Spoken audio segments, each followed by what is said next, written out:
আজকে কিন্তু আমি অনেককে হাসাতে পেরেছি, মন খুলে সবাই হেসেছে আমার ঠ্যাং খোলা দেখে। মানে বাড়িতে এসে যে কয়েকটা ব্যায়াম করি ওই স্ল্যাক্স প্যান্টটা পরে সেটা পরে ছবি দিয়েছি জন্য ওরে কিছু মানুষের হাসি থামছে না। তো যাই হোক বাদ দাও, হাসুক, হাসা ভালো।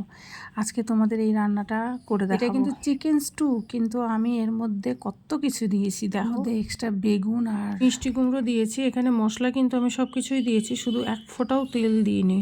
আর কিছুটা ভাজা মশলা দিয়েছি, আমার কাছে গোলমরিচ আর জিরে ছিল তাই দিয়েছিলাম, আর ধনিয়া থাকলে বেশ অনেকক্ষণ কিন্তু ফুটিয়েছি আমি, যেহেতু এটা ভাজাভাজি কিছু করিনি, যদিও একটা সাঁতলে নিলে হয়। আর আমি কিন্তু কোনো পেঁয়াজ দিইনি। এই যে এখানে মশলাটা আছে, এই মশলার মধ্যে আছে কাঁচা লঙ্কা, রসুন, আদা আর জিরে, আর কিছুটা জিরে কিন্তু আমি ভেজেও নিয়েছি, গোলমরিচও আছে সঙ্গে। এগুলোকে ভালো করে আমি পিষে নিয়ে তারপরে একদম নামানোর সময় দেবো। আর খেতে কিন্তু সত্যি খুবই ভালো হয়েছিল।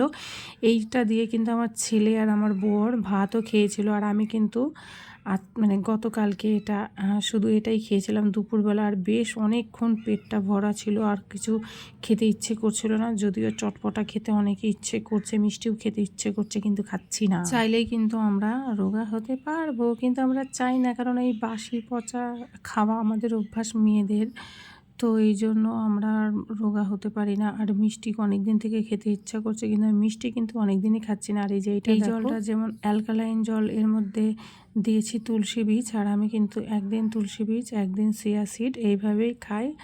আরও জানতে হলে আমাকে ফলো করো, টাটা।